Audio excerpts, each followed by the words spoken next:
This recording is by Jim Ruddy. Summa Theologica, Pars Prima, Initial Questions, by Saint Thomas Aquinas, translated by the Fathers of the English Dominican Province. Question 8. The existence of God in things. Since it evidently belongs to the infinite to be present everywhere and in all things, we now consider whether this belongs to God, and concerning this there arise 4 points of inquiry: whether God is in all things, whether God is everywhere, whether God is everywhere by essence, power, and presence, and whether to be everywhere belongs to God alone. First article, whether God is in all things. Objection 1. It seems that God is not in all things, for what is above all things is not in all things. But God is above all, according to the Psalm, "The Lord is high above all nations." Therefore God is not in all things. Objection 2. Further, what is in anything is thereby contained. Now God is not contained by things, but rather does He contain them. Therefore God is not in things, but things are rather in Him. Hence Augustine says that in Him things are, rather than He is in any place. Objection 3. Further, the more powerful an agent is, the more extended is its action. But God is the most powerful of all agents. Therefore His action can extend to things which are far removed from Him, nor is it necessary that He should be in all things. Objection 4. Further, the demons are beings, but God is not in the demons. For there is no fellowship between light and darkness. Therefore God is not in all things. On the contrary, a thing is wherever it operates, but God operates in all things, according to Isaiah, "Lord, Thou hast wrought all our works in us." Therefore God is in all things. I answer that God is in all things, not indeed as part of their essence, nor as an accident, but as an agent is present to that upon which it works. For an agent must be joined to that wherein it acts immediately, and touch it by its power. Hence it is proved in physics that the thing moved and the mover must be joined together. Now since God is very being by His own essence, created being must be His proper effect, as to ignite is the proper effect of fire. Now God causes this effect in things not only when they first begin to be, but as long as they are preserved in being, as light is caused in the air by the sun as long as the air remains illuminated. Therefore, as long as a thing has being, God must be present to it, according to its mode of being. But being is innermost in each thing, and most fundamentally inherent in all things, since it is formal in respect of everything found in a thing, as was shown above. Hence it must be that God is in all things and innermostly. Reply to Objection 1. God is above all things by the excellence of His power or nature. Nevertheless, He is in all things as a cause of the being of all things, as was shown above in this article. Reply to Objection 2. Although corporeal things are said to be in another as in that which contains them, nevertheless spiritual things contain those things in which they are, as the soul contains the body. Hence also God is in things containing them. Nevertheless, by a certain similitude to corporeal things, it is said that all things are in God, inasmuch as they are contained by Him. Reply to Objection 3. No action of an agent, however powerful it may be, acts at a distance, except through a medium. But it belongs to the great power of God that He acts immediately in all things. Hence nothing is distant from Him, as if it could be without God in itself. But things are said to be distant from God by the unlikeness to Him in nature or grace, as also He is above all by the excellence of His own nature. Reply to Objection 4. In the demons there is their nature which is from God, and also the deformity of sin which is not from Him. Therefore it is not to be absolutely conceded that God is in the demons, except with the addition, inasmuch as they are beings. But in things not deformed in their nature, we must say absolutely that God is. Second article, whether God is everywhere. Objection 1. It seems that God is not everywhere, for to be everywhere means to be in every place. But to be in every place does not belong to God, to whom it does not belong to be in place at all. For incorporeal things, as Boethius says, are not in a place. Therefore God is not everywhere. Objection 2. Further, the relation of time to succession is the same as the relation of place to permanence. But one indivisible part of action or movement cannot exist in different times. Therefore neither can one indivisible part in the genus of permanent things be in every place. Now the divine being is not successive but permanent. Therefore God is not in many places, and thus he is not everywhere. Objection 3. Further, what is wholly in any one place is not in part elsewhere. But if God is in any one place, he is all there, for he has no parts. No part of him then is elsewhere, and therefore God is not everywhere. On the contrary, it is written, I fill heaven and earth. I answer that, since place is a thing, to be in place can be understood in a twofold sense, either by way of other things, that is, as one thing is said to be in another no matter how, and thus the accidents of a place are in place, or by a way proper to place, and thus things placed are in a place. Now, in both these senses, in some way, God is in every place, and this is to be everywhere. First, as he is in all things, giving them being, power, and operation, so he is in every place as giving it existence and locative power. Again, things placed are in place, inasmuch as they fill place, and God fills every place. Not indeed like a body, for a body is said to fill place inasmuch as it excludes the co-presence of another body, whereas by God being in a place, others are not thereby excluded from it. Indeed, by the very fact that he gives being to the things that fill every place, he himself fills every place. Reply to objection 1. Incorporeal things are in place not by contact of dimensive quantity, as bodies are, but by contact of power. Reply to objection 2. The indivisible is twofold. One is the term of the continuous, as a point in permanent things, and as a moment in succession. And this kind of the indivisible in permanent things, for as much as it has a determinate site, cannot be in many parts of place or in many places. Likewise, the indivisible of action or movement, for as much as it has a determinate order in movement or action, cannot be in many parts of time.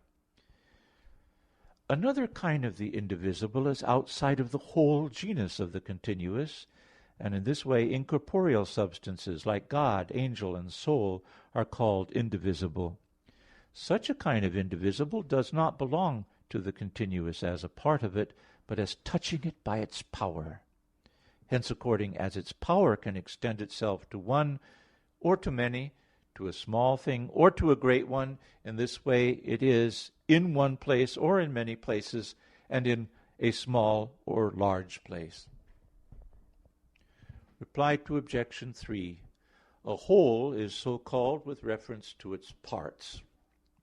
Now, part is twofold, namely a part of the essence, as the form and the matter are called parts of the composite, while genus and difference are called parts of a species.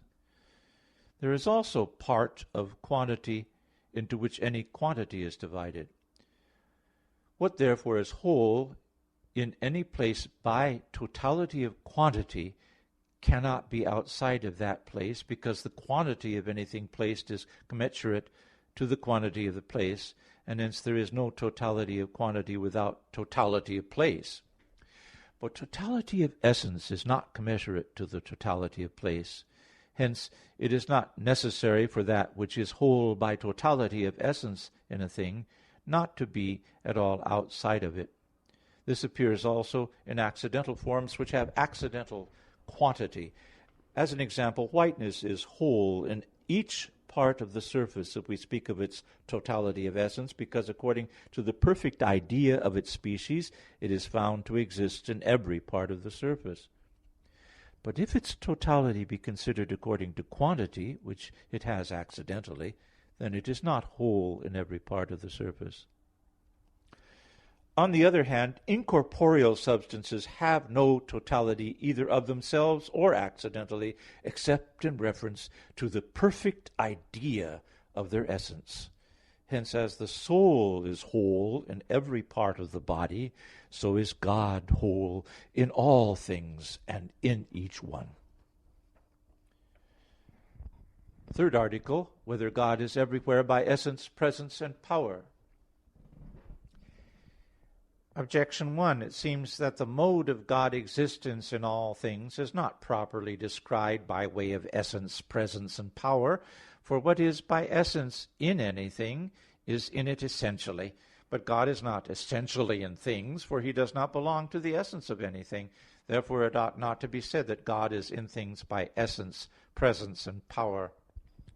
Objection 2. Further, to be present in anything means not to be absent from it, but this is the meaning of God being in things by his essence, that he is not absent from anything. Therefore the presence of God in all things by essence and presence mean the same thing. Therefore it is superfluous to say that God is present in things by his essence, presence, and power. Objection 3. Further, as God by his power is the principle of all things, so he is the same likewise by his knowledge and will. But it is not said that he is in things by knowledge and will. Therefore neither is he present by his power. Objection 4. Further, as grace is a perfection added to the substance of a thing, so many other perfections are likewise added. Therefore, if God is said to be in certain persons in a special way by grace, it seems that according to every perfection there ought to be a special mode of God's existence in things. On the contrary, a gloss on the Canticle of Canticles says that God, by a common mode, is in all things by his presence, power, and substance. Still, he is said to be present more familiarly in some by grace. I answer that God is said to be in a thing in two ways. In one way after the manner of an efficient cause, and thus he is in all things created by him. In another way he is in things as the object of operation is in the operator, and this is proper to the operations of the soul, according as the thing known is in the one who knows, and the thing desired is in the one desiring. In this second way, God is especially in the rational creature which knows and loves him actually or habitually. And because the rational creature possesses this prerogative by grace, as will be shown later, he is said to be thus in the saints by grace. But how he is in other things created by him may be considered from human affairs. A king, for example, is said to be in the whole kingdom by his power, although he is not everywhere present. Again, a thing is said to be by its presence in other things which are subject to its inspection, as things in a house are said to be present to anyone who nevertheless may not be in substance in every part of the house. Lastly, a thing is said to be by way of substance or essence in that place in which its substance may be. Now there were some, the Manichees, who said that spiritual and incorporeal things were subject to the divine power, but that visible and corporeal things were subject to the power of a contrary principle. Therefore, against these, it is necessary to say that God is in all things by his power. But others, though they believed that all things were subject to the divine power, still did not allow that divine providence extended to these inferior bodies. And in the person of these it is said, he walketh about the poles of the heavens, and he doth not consider our things. Against these it is necessary to say that God is in all things by his presence. Further, others said that although all things are subject to God's providence, still all things are not immediately created by God, but that he immediately created the first creatures, and these created the others. Against these it is necessary to say that he is in all things by his essence. Therefore God is in all things by his power, inasmuch as all things are subject to his power. He is by his presence in all things, as all things are bare and open to his eyes. He is in all things by his essence, inasmuch as he is present to all as the cause of their being. Reply to objection 1. God is said to be in all things by essence, not indeed by the essence of the things themselves, as if he were of their essence, but by his own essence, because his substance is present to all things as the cause of their being. Reply to objection 2. A thing can be said to be present to another when in its sight, though the thing may be distant in substance, as was shown in this article, and therefore two modes of presence are necessary, namely by essence and by presence. Reply to objection 3. Knowledge and will require that the thing known should be in the one who knows, and the thing willed in the one who wills. Hence, by knowledge and will, things are more truly in God than God in things. But power is the principle of acting on another. Hence, by power, the agent is related and applied to an external thing. Thus, by power, an agent may be said to be present to another. Reply to objection 4. No other perfection except grace added to substance renders God present in anything as the object known and loved. Therefore, only grace constitutes a special mode of God's existence in things. There is, however, another special mode of God's existence in man by union, which will be treated of in its own place. Fourth article, whether to be everywhere belongs to God alone. Objection 1. It seems that to be everywhere does not belong to God alone. For the universal, according to the philosopher, is everywhere and always. Primary matter also, since it is in all bodies, is everywhere. But neither of these is God, as appears from what is said above. Therefore, to be everywhere does not belong to God alone.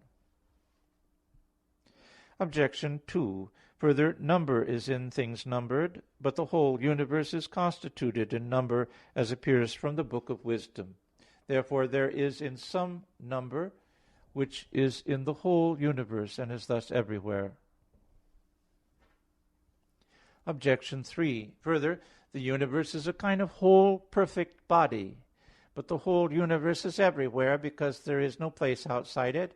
Therefore, to be everywhere does not belong to God alone. Objection 4. Further, if any body were infinite, no place would exist outside of it, and so it would be everywhere. Therefore, to be everywhere does not appear to belong to God alone. Objection 5. Further, the soul, as Augustine says, is whole in the whole body, and whole in every one of its parts. Therefore, if there was only one animal in the world, its soul would be everywhere, and thus to be everywhere does not belong to God alone. Objection 6. Further, as Augustine says, the soul feels where it sees, and lives where it feels, and is where it lives. But the soul sees, as it were, everywhere, for in a succession of glances it comprehends the entire space of the heavens in its sight. Therefore, the soul is everywhere. On the contrary, Ambrose says, who dares to call the Holy Ghost a creature who in all things and everywhere and always is, which assuredly belongs to the divinity alone? I answer that to be everywhere, primarily and absolutely, is proper to God. Now, to be everywhere primarily is said of that which in its whole self is everywhere. For if a thing were everywhere according to its parts in different places, it would not be primarily everywhere, forasmuch as what belongs to anything according to part does not belong to it primarily. Thus, if a man has white teeth, whiteness belongs primarily not to the man, but to his teeth. But a thing is everywhere absolutely when it does not belong to it to be everywhere accidentally, that is, merely on some supposition, as a grain of millet would be everywhere, supposing that no other body existed. It belongs therefore to a thing to be everywhere absolutely when, on any supposition, it must be everywhere, and this properly belongs to God alone. For whatever number of places be supposed, even if an infinite number be supposed, besides what already exists, it would be necessary that God should be in all of them, for nothing can exist except by him. Therefore, to be everywhere primarily and absolutely belongs to God and is proper to him, because whatever number of places be supposed to exist, God must be in all of them, not as to a part of him, but as to his very self. Reply to objection 1. The universal and also primary matter are indeed everywhere, but not according to the same mode of existence. Reply to objection 2. Number, since it is an accident, does not of itself exist in place, but accidentally. Neither is the whole, but only part of it in each of the things numbered. Hence, it does not follow that it is primarily and absolutely everywhere. Reply to objection 3. The whole body of the universe is everywhere, but not primarily, forasmuch as it is not wholly in each place, but according to its parts. Nor again is it everywhere absolutely, because supposing that other places existed beside itself, it would not be in them. Reply to objection 4. If an infinite body existed, it would be everywhere, but according to its parts. Reply to objection 5. Were there one animal only, its soul would be everywhere, primarily indeed, but only accidentally. Reply to objection 6. When it is said that the soul sees anywhere, this can be taken in two senses. In one sense, the adverb anywhere determines the act of seeing on the part of the object, and in this sense it is true that while it sees the heavens, it sees in the heavens, and in the same way it feels in the heavens. But it does not follow that it lives or exists in the heavens, because to live and to exist do not import an act passing to an exterior object. In another sense, it can be understood according as the adverb determines the act of the seer, as proceeding from the seer. Thus it is true that where the soul feels and sees, there it is, and there it lives, according to this mode of speaking. And thus it does not follow that it is everywhere. The end of question 8.